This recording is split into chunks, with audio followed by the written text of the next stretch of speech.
In today's video, I'm going to teach you how to create an audit with Tally.so. To get started, head over to Tally.so and sign into your account.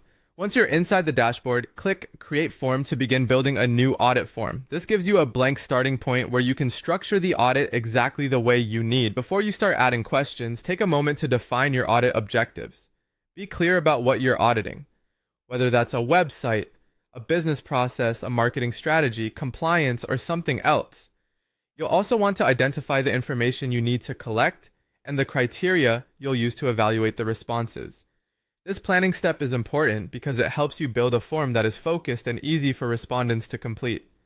Next, create your audit questionnaire. Add the questions needed to gather the right information.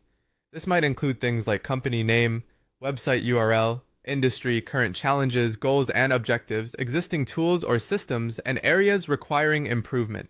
Tally gives you flexibility here, so you can use short answer fields for quick details, long text for more descriptive responses, multiple choice for clear selection-based questions, checkboxes when more than one answer may apply, and drop-down menus to keep the form clean and organized.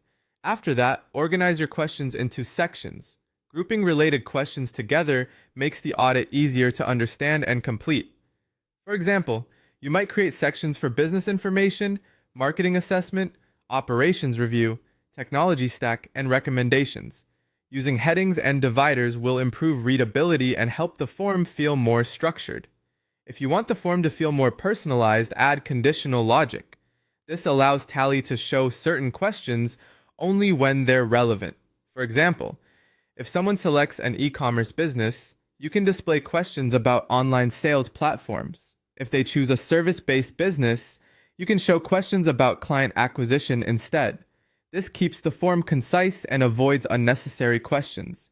If supporting documents would be helpful, you can also include a file upload field. This allows respondents to submit reports, screenshots, spreadsheets, or marketing assets that give you more context for the audit. If your audit includes performance evaluation, consider creating a scoring system. You can enable quiz mode or assign scores manually during your review. Rating scales, yes or no compliance checks, and maturity assessments are all useful ways to standardize how you evaluate responses. Once the form is built, customize the thank you page. Thank the participant, explain what happens next, and provide an estimated timeline for when they can expect the audit results. If needed, you can also include contact details. After that, connect any integrations you want to use, such as Google Sheets, Airtable, Notion, Slack, Zapier, or Make, so submissions are easier to manage. Finally, preview the form and complete a test submission. Make sure the questions display correctly, conditional logic works as expected, file uploads function properly, and responses are recorded accurately. When everything looks good, publish the form and share the link.